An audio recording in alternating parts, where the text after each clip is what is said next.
Hey guys, we're working on our last trail marker number 4. This is going to be the last one of the whole year. We got about 7 weeks left. All you need to do is get an 8, 9, or 10 pass. We're going to focus and put them all into 1 week, and then you'll have 5 weeks left up until finals in terms of passing. But this is going to be huge, and this covers up a lot of things that we've done this year. So it's going to cover a wide range of material, but it's all really necessary for you. So take a look. Question number 1, solve for x. Well, first thing you want to do whenever you see that distributive property or the set of parentheses is just distribute the whole coefficient. Now make sure you're distributing the entire coefficient, so the negative 3. So it becomes negative 3x, and then negative 3 times 2 is a negative 6.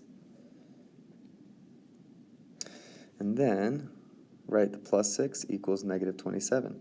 Well, combine like terms. The only time we do the inverse operation is if we move it to the other side. So I'm going to combine like terms, and I get negative 6 plus 6, which is 0, equals negative 27. Divide by negative 3, the entire coefficient. So the whole thing cancels out, and I get positive 9. Question 2, solve for x here. Still a linear equation. I need to bring my variables to one side and my constants to the other. We'll take a look here. I'm moving it over the equal sign, so I'm going to add 5x to both sides, because it's the inverse of subtracting. And I get 20x minus 7 equals 13. Then I'm going to do the inverse of subtracting here by adding 7 to the other side, which is the right side of the equal sign. And I get 20x equals 20. And then divide, because the inverse of multiplication is division, by 20, and I get x equals 1. Question 3. Graph the quadratic. Well, we need a few points. Let's get our y-intercept, which is always the constant here, so 0, 5. We also know it opens up because the lead coefficient is positive. Let's factor it. So what multiplies to 5 and adds to negative 6? Adds to negative 6.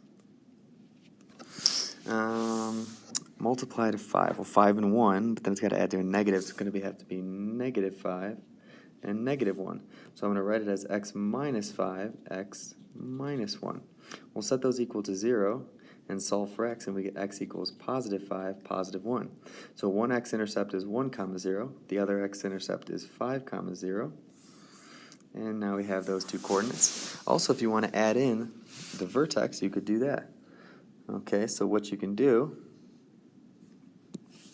is complete the square. So I get x squared minus 6x plus blank plus 5 minus blank.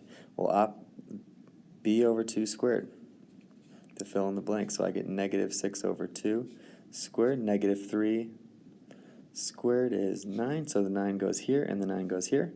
Factor this. What multiplies to 9 adds to negative 6? Well, x minus 3 squared. 5 minus 9 is negative 4. So my vertex is going to obviously be the opposite of negative 3, which is positive 3, and then that negative 4. So I have my vertex, x-intercepts, y-intercepts. So let's zoom in here and graph all this. My vertex was 3, negative 4, so I'm going to go down here and plot that one. My y-intercept is up here at positive 5. My x-intercepts are at 1 and at 5. Put that all together, and we have an upward facing U. Remember that if something doesn't line up, that means there's a mistake. It always has to be a symmetric U shape. Okay, graph the linear equation. Well, I need to get y by itself, so I'm going to subtract 3x from both sides. So I get 2y equals negative 3x plus 8. Divide by 2, divide by 2, divide by 2. So I get y equals negative 3 over 2x plus 4. My y-intercept is at 4. This is not a quadratic, it's a linear equation because there's only an x, not an x squared. And then I'm going to go down 3 to the right 2 because my slope is negative 3 over 2. Down 3 to the right 2, and graph that line. Okay, question number 5. Simplify the radical. Well, we have to use our perfect squares. 4, 9, 16, 4 squared, 5 squared, 25, 36, and so forth. Or any of these factors of 32. Well, 4 is, but there's a bigger one. You can also split it up into 16 times 2. Remember, I keep the square root symbol until I take a square root. Now that I'm going to simplify our factors, the square root of 16 is a positive 4, no more square root symbol. And the square root of 2 cannot be simplified, so I'm going to keep it as the square root of 2. Number 6, perform the operation. Well, there's no addition or subtraction between the parentheses, so that means it has to be multiplication. So let's use our double distribute. Negative 3x times 4x is a negative 12x squared, because x times x. Negative 3x times negative 1 is a positive 3x. 7 times 4x is positive 28x, and 7 times negative 1 is negative 7. Let's combine our like terms, so I keep that first term, x squared. 3x plus 28 is 31x minus 7, and that's my final answer. Rewrite the expression in vertex form. Well, here we go. We already did this skill once. Let's do it again. b divided by 2 squared. So I get 6 squared equals 36. So I put 36 here and 36 here. Let's factor here. What multiplies to 36 and adds to 12? Well, 6 times 6. So I'm going to write it as 6 squared. Negative 5 minus 36 is a negative 41. And that's all you got to do. If you want to write the vertex, you can, but you do not have to. Solve the system. Ooh. Okay, let's think back to this. We have elimination, graphing, or substitution. Well, if the x's are lined up, the y's are lined up, and the constants are lined up, let's use elimination. So let's add down.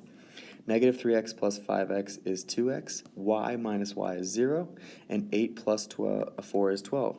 Divide by 2, x equals 6. Great start, but the only way to solve a system is to find a coordinate, so I need to plug it back in and solve for y. So negative 3x plus y equals 8. I'm going to use the first equation, and I'm going to plug in that 6 for x. So I get negative 18 plus y equals 8. Add 18 to both sides to get y by itself, so I get y equals 26. So my coordinate is 6, 26. Okay, only 2 more questions here. Solve for x.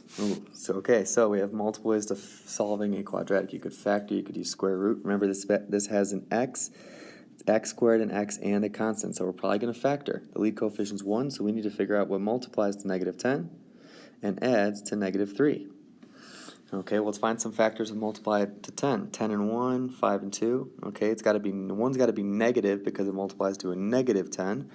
So let's think, how about negative 5 and positive 2?